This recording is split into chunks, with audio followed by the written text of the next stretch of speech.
ഒരു കാലത്ത് Honda city ഇഷ്ടമില്ലാത്ത ആൾക്കാരുണ്ടായിരുന്നോ? ഇല്ലല്ലോ. ഇപ്പം അങ്ങനെയല്ല കാര്യങ്ങൾ. ഇപ്പോൾ നോക്കിയേ, ക്രെറ്റയുണ്ട്, സെൽട്ടോസ് ഉണ്ട്, അങ്ങനെ കുറേ എസ് യു വികളുണ്ട്. എസ് യു വികളുടെ ഒരു ബഹളമാണ്. 10 വണ്ടികളൊക്കെ ഉണ്ട് തോന്നുന്നു. അക്കൂട്ടത്തിൽ ഹോണ്ട സിറ്റിക്ക് പിടിച്ചു നിൽക്കാൻ പറ്റില്ല എന്ന് ഹോണ്ടയ്ക്ക് മനസ്സിലായ കാലത്താണ് ഹോണ്ട തീരുമാനിച്ചത് നമുക്കൊരു എസ് യു ഇറക്കാമെന്ന്.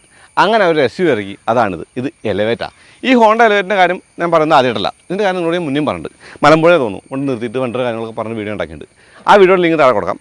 എന്തായാലും ഇന്ന് ഞാൻ ഈ വണ്ടിയുടെ അടുത്ത് നിൽക്കുമ്പോൾ എനിക്ക് പറയാനുള്ള കാര്യങ്ങളെന്ന് പറഞ്ഞാൽ അന്ന് പറഞ്ഞ കാര്യങ്ങളല്ല. എനിക്ക് സവിശേഷതകളെക്കുറിച്ചോ അല്ലെങ്കിൽ ഇതിൻ്റെ എന്താ പറയുക ആ ഫീച്ചേഴ്സ് ഒന്നുമല്ല പറയാനുള്ളത്. എനിക്ക് പറയാനുള്ളത് ഇത് ഓടിക്കാൻ എങ്ങനെയുണ്ട്, കുറച്ച് കാലം ഉപയോഗിച്ചപ്പോൾ എന്നുള്ളതാണ്. അത് പറയുമ്പോൾ ഈ വണ്ടി എൻ്റെ അടുത്ത് കുറച്ചായിട്ടുണ്ട്. ഞാനിത് കുറേ ആയിട്ട് ഓടിക്കുന്നു. എന്ന് വെച്ചാൽ ലോങ് ടൈം ആയിട്ട് ഓടിച്ചു എന്ന് പറയാമല്ലോ. ഒരു വണ്ടി നമ്മൾ കണ്ട് ആ ഒരു ഫസ്റ്റ് എക്സൈറ്റ്മെൻറ്റിൽ ഇത് കൊള്ളാലോ എന്ന് പറഞ്ഞ പോലെയല്ല. വണ്ടി അറിഞ്ഞ് ഓടിച്ച് കുറച്ച് ലോങ് എല്ലാം പോയി. ഇപ്പോൾ ഞാൻ നാട്ടിലൊക്കെ പോയിട്ടുന്നു. അതായത് മോശം റോഡ് ഓടിച്ചു, ഹൈവേയിൽ ഓടിച്ചു, ഒരു ഇത്തിരി ഗ്രേഡിയൻറ്റിൽ ഓടിച്ചു. ഓക്കെ, അപ്പോൾ അതൊക്കെ വന്നപ്പോൾ എനിക്ക് കുറച്ച് കാര്യങ്ങൾ നിങ്ങളോട് പറയാണ്ട് തോന്നി. അതുകൊണ്ടാണ് ഈ വീഡിയോ ഇട്ട് അല്ലെങ്കിൽ വണ്ടിയിട്ട് വന്നത്. ഈ വണ്ടിയുടെ ആ കാര്യങ്ങൾ, അതായത് ഗുണങ്ങളും ദോഷങ്ങളും. ഇപ്പോൾ ജ്യോത്സ്യന്മാർ പറയില്ലേ, സംഭവം ജ്യോത്സ്യം തട്ടിപ്പാണെങ്കിലും ജ്യോത്സ്യന്മാർ പറയല്ലോ ഗുണദോഷ സമ്മിശ്രം എന്ന് പറയില്ലേ. അതൊരു എന്താ പറയുക, ഇത്തിരി ഒരു ന്യൂട്രൽ അടിക്കുന്നതാണ്. കാരണം ഗുണം ദോഷം പറയും, സമ്മിശ്രം എന്ന് പറയുമ്പോൾ ഗുണം കൂടിയാലും ദോഷം കൂടിയാലും കുഴപ്പമില്ലല്ലോ. അതാണ് കാര്യം. അങ്ങനെ പറയുമ്പോൾ ഈ വണ്ടിക്ക് ആവശ്യത്തിന് ഗുണങ്ങളുണ്ട്, എന്നാൽ വലിയ ദോഷങ്ങളില്ല. എന്തായാലും അതെന്താ ഞാൻ നിങ്ങളോട് പറയാം. വണ്ടി പ്രാന്തൻ്റെ പുതിയ വീഡിയോയിലേക്ക് എല്ലാവർക്കും സ്വാഗതം. ഈ എലവേറ്റിൻ്റെ കളർ കൊള്ളാമല്ലേ, ബ്ലാക്ക് ആൻഡ് ഒരു റെഡ് എന്ന് പറയുന്നത്. ഓക്കെ, കളറിൽ എന്ത് കാര്യമായിരിക്കുന്നു.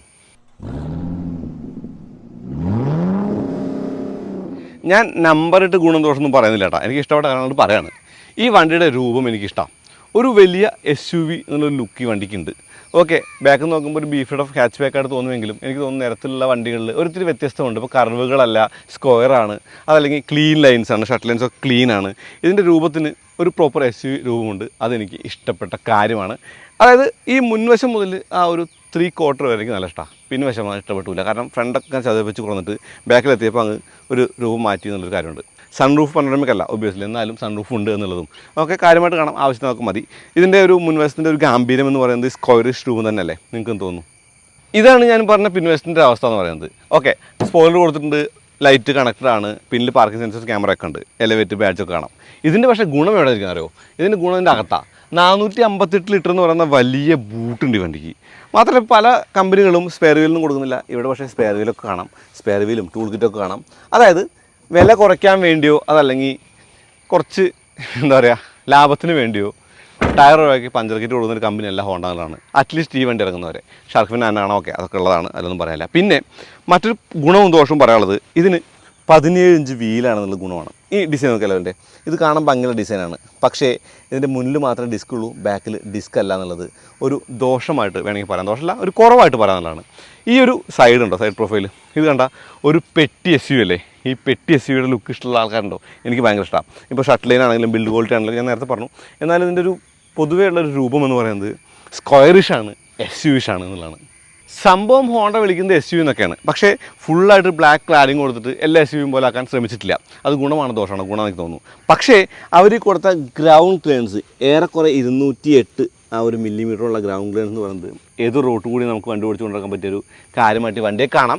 എനിക്ക് തോന്നുന്നു ഇവർക്ക് ഈ ഒരു ക്ലാഡിങ് ഒക്കെ കൊടുത്ത് ഒരു ഇത്തിരി കൂടി SUV-യേക്കാളൊരു ചോയ്സ് ഉണ്ടായിരുന്നു. അത് വേണ്ട തീരുമാനിച്ചതും ഒരു ഗുണം തന്നെയാണ്. ബോഡി കളർ കൊടുത്ത് നന്നാക്കിയിട്ടുണ്ട്. പിന്നെ ഈ റിക്വസ്റ്റ് സെൻസർ നമ്മൾ ഞെക്കേണ്ട കാര്യമില്ല, വെറുതെ കൈ ഇട്ടാൽ തന്നെ വണ്ടിയൊക്കെ തുറക്കും. അതും ഒരു നല്ല കാര്യമായിട്ടുള്ള കാര്യമാണ്. അടുത്ത ഒരു വലിയ പോസിറ്റീവ് എന്ന് പറയുന്നത് ഇതിൻ്റെ എഞ്ചിനാണ്. ഇന്ത്യയിലെ one of the best petrol engine നമുക്ക് ഹോണ്ടയുടെ 1.5 ലിറ്റർ ഐവിടെക്കിനെ വിളിക്കാം. ഇത് DOHC കൂടിയാണ്, അതും പറയണം. ഇതിൻ്റെ ബോണ്ട് തുറക്കാനുള്ള സാധനം കാണാമല്ലോ, സുന കാണുന്നില്ലല്ലോ. കണ്ടു. ഓക്കെ, അപ്പോൾ ഈ ഒരു എഞ്ചിൻ്റെ ഒരു പ്രത്യേകത എന്ന് പറയുന്നത് ഇത് IVTEC ആണ് എന്നുള്ളതാണ്. ഇതിൻ്റെ IVTEC എന്ന് പറയുമ്പോൾ എന്താ, ഐവിടെക്കിൻ്റെ കാര്യമൊക്കെ നമ്മൾ ഹോണ്ട സിറ്റി പറഞ്ഞിട്ട് വീണ്ടും പറയുന്നില്ല. 119 HP 145 Nm എഞ്ചിനാണത്. Pure naturally aspirated petrol engine. ഇതിൻ്റെ ഒരു വലിയ പ്രത്യേകത എന്ന് പറയുന്നത് ഇത് റവ് ചെയ്യുന്നത് ഭയങ്കര രസമായിട്ടാണ്. അതായത് 6600-6800 RPM വരെ റവ് ചെയ്യും. 0 റവ് ചെയ്യുന്നത് ലീനിയർ ആയിട്ടാണ്. ഒരു ഇത്തിരി ടോർക്ക് ലോ എൻഡിൽ കുറവായിട്ട് തോന്നുന്നു മാത്രമേ ഉള്ളൂ. ബാക്കിയെല്ലാം പുള്ളി ചെയ്യുന്നത് തീർത്തും നൈസായിട്ടാണെന്ന് പറയാം. അതുകൊണ്ട് തന്നെ ഇതിൻ്റെ എഞ്ചിൻ്റെ ഒരു നാച്ചുറൽ അല്ലെങ്കിൽ എഞ്ചിൻ്റെ ഒരു സ്മൂത്ത്നെസ് അല്ലെങ്കിൽ ഒരു എഞ്ചിൻ്റെ കാര്യം എന്ന് പറയുന്നത് മികച്ചതാണ്. പിന്നെ ഈ വേണ്ട NVH കൊള്ളാം. ഓക്കെ, കൂടിയ സ്പീഡിൽ സൗണ്ട് അകത്തേക്ക് വരുന്നുണ്ട്. അതിപ്പോൾ എഞ്ചിൻ്റെ നോട്ടായിട്ടും കേൾക്കാൻ രസമുള്ളതുകൊണ്ട് നമുക്കത് കാര്യമാക്കും വേണ്ട. ഇതിന് 2 ട്രാൻസ്മിഷൻ ഓപ്ഷൻസാണ് കൊടുക്കുന്നത്. ഒന്ന് മാനുവലും ഒന്ന് ഓട്ടോമാറ്റിക്കും. മാനുവൽ എന്ന് പറയുമ്പോൾ 6 സ്പീഡാണ്, ഓട്ടോമാറ്റിക് CVT ആണ്, കണ്ടിന്യൂസ്ലി വേരിയബിൾ ട്രാൻസ്മിഷൻ. ഓക്കെ, ആ CVTയുടെ ഒരു മുകളിൽ ഒരു സ്റ്റെപ്പുകൾ വെച്ചിട്ടുണ്ട്, 1 മുതൽ 7 വരെ. ഈ 7 സ്റ്റെപ്പുകളിലുകൊണ്ട് തന്നെ നമുക്ക് മാനുവൽ മോഡ് വരെ ഓടിക്കാൻ പറ്റുന്നുണ്ട്. ഒരു പ്രോപ്പർ ടോർക്ക് കൺവെർട്ടർ ഗിയർ ബോക്സിൻ്റെ ഒരു ഫീലില്ല, അല്ലെങ്കിൽ DCT പോലെ ക്യുക്കല്ല. എന്നാലും തിങ്സ് ഡൺ പ്രോപ്പർലി എന്നൊരു കാര്യം പറയാം. പിന്നെ റബ്ബർ ബാൻഡ് എഫക്റ്റ് ഉണ്ട്, അത് വണ്ടി ഓടിക്കുമ്പോൾ അതിനെക്കുറിച്ച് പറയാം. ഹോണ്ട എലവേറ്റിൻ്റെ ഇൻറ്റീരിയറും കൊള്ളാം. എന്ന് വെച്ചാൽ പ്ലെയിൻ സിമ്പിൾ എലഗൻ്റ് ആണെന്ന് പറയാം. എന്ന് വെച്ചാൽ വലിയൊരു ഫാൻസി ആയിട്ട് കാണാൻ പറ്റും കേട്ടോ. ഇപ്പോൾ നിങ്ങൾ കിയ സെൽറ്റോസോ അല്ലെങ്കിൽ ഹുണ്ടായി ക്രെറ്റയൊക്കെ വന്ന് വീടിനകത്ത് കയറിയിട്ട് വേണ്ട, പുതിയ വിക്ടോറിയസ് വന്ന് വീടിനകത്ത് കയറിയാലും അയ്യേ ഇത്രയേ ഉള്ളൂ തോന്നും. കാരണം ഇതിന് വലിയൊരു ഒരു വിപ്ലവമൊന്നും സൃഷ്ടിക്കാനില്ല. ഒരു ചെറിയ ഇൻസേർട്ട് കൊടുത്തിട്ടുണ്ട്, ചെറിയൊരു ലെതറട്ട ഇൻസേർട്ട് കൊടുത്തിട്ടുണ്ട്, തൊപ്പി കൊടുത്തിട്ടുണ്ട്, സ്ക്രീൻ കാണാം, അത് 10.25 ഇഞ്ചാണ്, ഓട്ടോ AC ഉണ്ട്. ഈ സ്റ്റിയറിങ്ങിന് പക്ഷേ അവർ ടിൽറ്റും റീച്ചും കൊടുത്തിരിക്കുന്ന നല്ലൊരു കാര്യമായിട്ട് തോന്നി. ഈ സീറ്റിനുണ്ടല്ലോ, ഇതിൻ്റെ മുന്നോട്ടും പിന്നോട്ടുമുള്ള ട്രാവൽ ഇത്ര ഉള്ളൂ, കഴിഞ്ഞു, ട്രാവലില്ല. അപ്പോൾ ഇതിരിക്കുമ്പോൾ നമുക്ക് കാൽ തട്ടൊന്നുമില്ല, കുഴപ്പമൊന്നുമില്ല. അത്യാവശ്യം നല്ല ഒരു ലെഗ് റൂം ഉണ്ട്, തൈ സപ്പോർട്ട് ഉണ്ട്. ഇവിടെ ലംബർ സപ്പോർട്ട് കുറച്ച് കൂടുതലാണേ, പുറത്തെന്തോ അങ്ങനെ കുത്തിക്കൊള്ളുന്നൊരു ഫീൽ ഉണ്ട് കുറച്ച് അധികം സമയം ഓടിക്കുമ്പോൾ. അതൊരു കുറവായിട്ട് പറയുന്നല്ല, അത് ഉണ്ട്. പിന്നെ ഹെഡ് റൂം കുഴപ്പമൊന്നുമില്ല. ഇവിടെ ഈ ഒരു സൺ റൂഫിലുള്ള ലൈറ്റും കാണാം. ഈ ഓട്ടോ ഡെമി മിറർക്ക് ഇഷ്ടപ്പെട്ടു, ഇവിടെ കണ്ണാടി കൊടുത്തേക്ക് ഇഷ്ടപ്പെട്ടു, ലൈറ്റ് കൊടുത്തില്ലെങ്കിലും. പിന്നെ ക്ലസ്റ്റർ, ഈ ക്ലസ്റ്ററിലേക്ക് വന്നേ, ഈ വണ്ടി സ്റ്റാർട്ട് ചെയ്യുമ്പോൾ കണ്ടോ, ഇവിടെ ഇപ്പോൾ ഒന്നുമില്ല, ഒരു സൂചി ഇങ്ങനെ നിങ്ങൾക്ക് കാണാം. ആ സൂചി കണ്ടുകൊണ്ട് കാര്യമില്ല, ഞെക്കി കഴിയുമ്പോൾ ആ സൂചിക്ക് ചുറ്റും സംഗതി വരും. അപ്പുറത്ത് വേറെ ഒരു സൂചി ഡിജിറ്റലായിട്ടും വരും. ടാക്കോമീറ്റർ ഞാൻ വെച്ചാണത്, അതിനകത്ത് ഒരുപാട് ഓപ്ഷൻസ് ഉണ്ട്. എനിക്ക് ഇതിൽ G മീറ്ററൊക്കെ ഇഷ്ടപ്പെട്ടു. G മീറ്റർ എന്ന് പറയുമ്പോൾ പറയാമല്ലോ, എന്താ ഗ്രാവിറ്റി മീറ്റർ ഹോം. ഈ 10.25 ഇഞ്ച് സ്ക്രീനിൻ്റെ ഗുണം ദോഷം പറയാം. ഗുണം എന്ന് പറയുന്നത് ഫിസിക്കൽ ബട്ടൺസ് ഉണ്ട് എന്നുള്ളതാണ്. ദോഷം എന്ന് പറയുന്നത് ഒരു ചെറിയ സാധാ സ്ക്രീനാണ്, ഫാൻസി അല്ല എന്നുള്ളതാണ്. ഓക്കെ, ഈ വിലക്കുകളുണ്ടോ എന്ന് എനിക്ക് തോന്നുന്നില്ല. ഫോണ്ടാണെങ്കിലും അതല്ലെങ്കിൽ എല്ലാം പഴയതാണ്. പഴയത് പറയുമ്പോൾ പറയാമല്ലോ, കുറച്ച് കാലം പഴക്കമുണ്ടെന്ന് തോന്നും. അതായത് ഇന്നത്തെ കാലത്ത് വരുന്നൊരു വണ്ടിയുടെ സ്ക്രീനോ കാര്യങ്ങളോ അല്ല, ഒരു 2-3 വർഷം പിന്നിലേക്ക് പോകുന്ന സ്ക്രീനാണെന്ന് വേണമെങ്കിൽ പറയാം. ഇപ്പോഴത്തെ സ്ക്രീനുകളൊക്കെ നമ്മൾ കാണുന്നുണ്ട്. ഇപ്പോൾ ടാറ്റ മോട്ടോഴ്സും അല്ലെങ്കിൽ മഹീന്ദ്രയും മാരുതിയും എല്ലാം സ്ക്രീനുകളുടെ ഒരു വിപ്ലവമാണ് ഉണ്ടായിക്കൊണ്ടിരിക്കുന്നത്. സംഭവം ആൻഡ്രോയിഡ് ഓട്ടോ കണ്ടാവുന്നത് ശരിക്കും സീംലെസ് ആയിട്ടാണ്. പിന്നെ അത്യാവശ്യം ഒരു എന്താ പറയുക, റെസ്പോൺസീവ്നെസ്സും അല്ലെങ്കിൽ ഇൻറ്റ്യൂറ്റീവ്നെസ്സും ഒക്കെ ഉണ്ട്. പക്ഷേ ഹോണ്ടയ്ക്ക് കുറച്ചുകൂടി കൂടുതലായിട്ട് കൊടുക്കാനുള്ള ഓപ്ഷൻ ഉണ്ട് എന്നുള്ളതാണ് പറയുന്നത്. അപ്പോൾ ഈ സ്ക്രീൻ എന്ന് പറയുന്നത് ഓക്കെ, വണ്ടിക്ക് ആവശ്യം വേണ്ട സാധനങ്ങൾ ആൻഡ്രോയിഡ് ഓട്ടോ ആപ്പിൾ കാർപ്ലാണ്, ലളിതം സുന്ദരമായിട്ട് മതിയെന്ന് തോന്നുകയാണെങ്കിൽ ഇത് ഓക്കെ. പക്ഷേ ഇന്നത്തെ കാലത്ത് അങ്ങനെയല്ല, കമ്പാരിസൺ വരുമ്പോൾ പണി പാളി. കാരണം മറ്റുള്ള വണ്ടികളിൽ വിപ്ലവകരമായിട്ടുള്ള മാറ്റങ്ങളാണുള്ളത്. ഇനി ഈ സ്റ്റിയറിങ്ങിൻ്റെയും അല്ലെങ്കിൽ ഈ സ്ക്രീനിൻ്റെയും കാര്യം പറഞ്ഞാൽ അഡാസ് ഭയങ്കര ഇൻട്രൂട്ടീവാണ്. എന്ന് വെച്ചാൽ ഇത് ലൈൻ കീപ്പേഴ്സിറ്റ് അല്ല, ലൈൻ ഡിപ്പാസിറ്റ് ആ ഒരു അസിസ്റ്റുള്ളത്. എന്ന് വെച്ചാൽ വണ്ടി അങ്ങോട്ട് പോകുമ്പോൾ ഡ്രിഫ്റ്റ് ചെയ്യുമ്പോൾ എന്ന് പറയുന്നുള്ളൂ, കീപ്പ് ചെയ്തുകൊണ്ട് പോകുന്നില്ല. അഡാപ്റ്റീവ് ക്രൂസ് കൊണ്ട് വർക്ക് അടിപൊളിയാണ്. ഓട്ടോ ബ്രേക്ക് നമുക്ക് എപ്പോഴും പണി തരുന്നുണ്ട്, അത് ഓഫ് ചെയ്തില്ലെങ്കിൽ ബാക്കിലാൾ വന്ന് കയറും. അല്ലെങ്കിൽ സ്റ്റിക്കർ അടിക്കണം, ഓട്ടോ ബ്രേക്ക് ഉണ്ട് മെല്ലെ വരണേ എന്ന് പറഞ്ഞ് സ്റ്റിക്കർ അടിക്കേണ്ടി വരും. സീറ്റ് നല്ല കംഫർട്ടബിൾ, ഞാൻ പറഞ്ഞു. സെൻട്രൽ കൺസോൾ കൊള്ളാം, ചെറിയൊരു ഗിയർ ലിവറാണ്, CVT ആണ്, സ്പോർട്സ് മോഡ് ഉണ്ട്. പിന്നെ വയർലെസ് ചാർജിങ് കൊണ്ട് കാര്യങ്ങളൊക്കെ ഉണ്ട്. പക്ഷേ എപ്പോഴും ഫീച്ചേഴ്സിന് ഒരു കുറവ് ഈ വണ്ടിക്ക് ഉണ്ടെന്നുള്ളതാണ്. ഫീച്ചേഴ്സ് എന്ന് പറയുമ്പോൾ ഇന്നത്തെ വണ്ടിയെ മാച്ച് ചെയ്യാനുള്ള ഫീച്ചേഴ്സ് ഹോണ്ട എലവേറ്റിലില്ല. Even seat belt height adjustment electric സീറ്റിലോ ഒന്നുമില്ല. എനിക്ക് തോന്നുന്നു കോസ്റ്റ് ഒരു ചെക്ക് നിൽക്കാൻ വേണ്ടിയുള്ള കാര്യമാണ്. ഇന്നത്തെ വിലയൊക്കെ നിങ്ങൾ നോക്കിക്കോളൂ, കാരണം വിലയൊക്കെ മാറിക്കൊണ്ടിരിക്കുകയാണ്, GST ഒക്കെ മാറി. അതുകൊണ്ട് വിലയൊന്നും ഞാൻ പറയാൻ ഉദ്ദേശിക്കുന്നില്ല. പിന്നെ ഈ വണ്ടിയുടെ സ്റ്റാർട്ട് സ്റ്റോപ്പ് പടം കൊടുക്കുന്നതായിട്ടില്ല. AC-യുടെ പാനൽ നീറ്റാണ്, അത്രയൊക്കെ പറയുള്ളൂ. സ്പീക്കേഴ്സൊക്കെ ഉണ്ട്, 8 സ്പീക്കേഴ്സൊക്കെ ഉണ്ട്. ഹോണ്ട എലവേറ്റിൻ്റെ പിൻ സീറ്റ് അത്ര കംഫർട്ടബിൾ ആണെന്ന് വെച്ചാൽ അങ്ങനെ വലിയ കംഫർട്ടബിൾ ആണെന്ന് പറയാൻ പറ്റില്ല. ഇവിടെ തൈ സപ്പോർട്ടിന് കുറവ് തോന്നി എൻ്റെ ഒരു ഹൈറ്റിന്. പക്ഷേ കാൽ നീട്ടി വയ്ക്കാനുള്ള ഓപ്ഷൻ ഉണ്ട്. പിന്നെ ഇതിൻ്റെ ചാരം എന്ന് പറയുന്നത് ഓക്കെ ഒപ്റ്റിമം ആണെന്ന് പറയാം.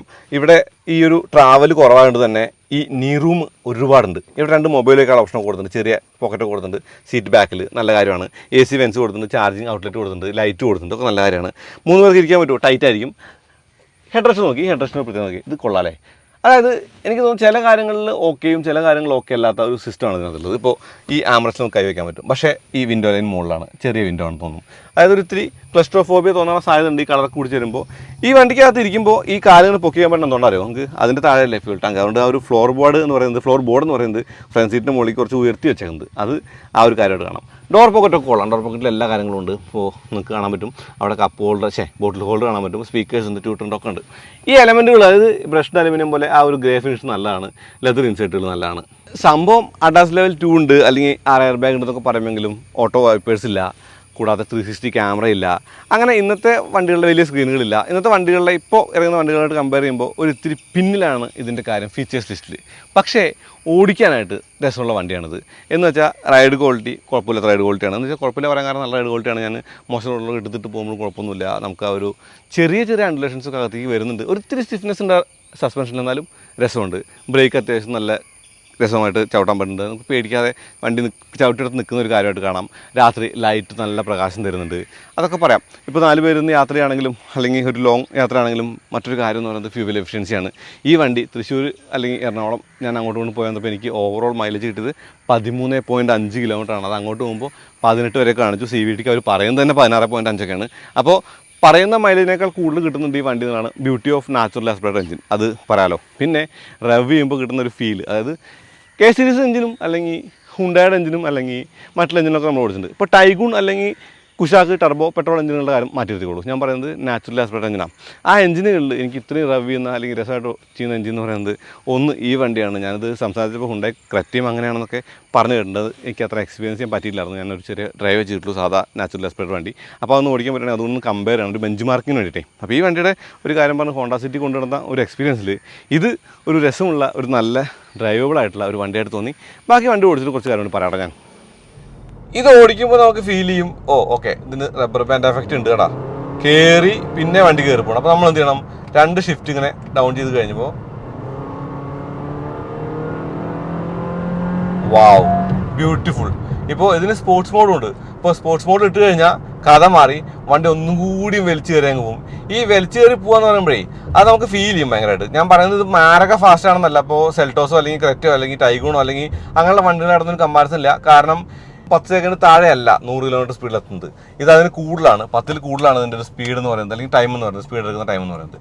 എന്നാലും ആ ലീനിയർ ആയിട്ടുള്ള ആക്സിലേഷൻ നമുക്ക് നല്ല രസമായിട്ട് ഫീൽ ചെയ്യും. പണ്ട് ഹോണ്ട സിറ്റി കൈ പിടിച്ച് ഓടിച്ചപ്പോഴുള്ളൊരു ഫീലേക്ക് കിട്ടി. എനിക്ക് മാനുവലാണ് നല്ലതെന്ന് തോന്നുന്നു. കാരണം ഈ വണ്ടിയുടെ മാനുവൽ ഷിഫ്റ്റ് ഓടിച്ചിട്ടുണ്ട് ഞാൻ മുമ്പ്. ഇതിൻ്റെ മാനുവലിന് ഹോണ്ട സിറ്റിയുടെ കമ്പാരിസൺ വരുമ്പോൾ ഇതിൻ്റെ മാനുവൽ സെക്കൻഡ് ഗിയർ ഷോർട്ടാണ്. അതായത് സെക്കൻഡ് ഗിയറിൽ 80-85 കിലോമീറ്റർ സ്പീഡ് വരെ പോകുള്ളൂ. ഹോണ്ട സിറ്റിക്ക് അത് 100 കിലോമീറ്റർ ആണ്, തികച്ചും 100 കിലോമീറ്റർ ആണ്. പക്ഷേ സ്പോർട്സ് മോഡിലേക്ക് മാറ്റി ഡൗൺ ചെയ്ത്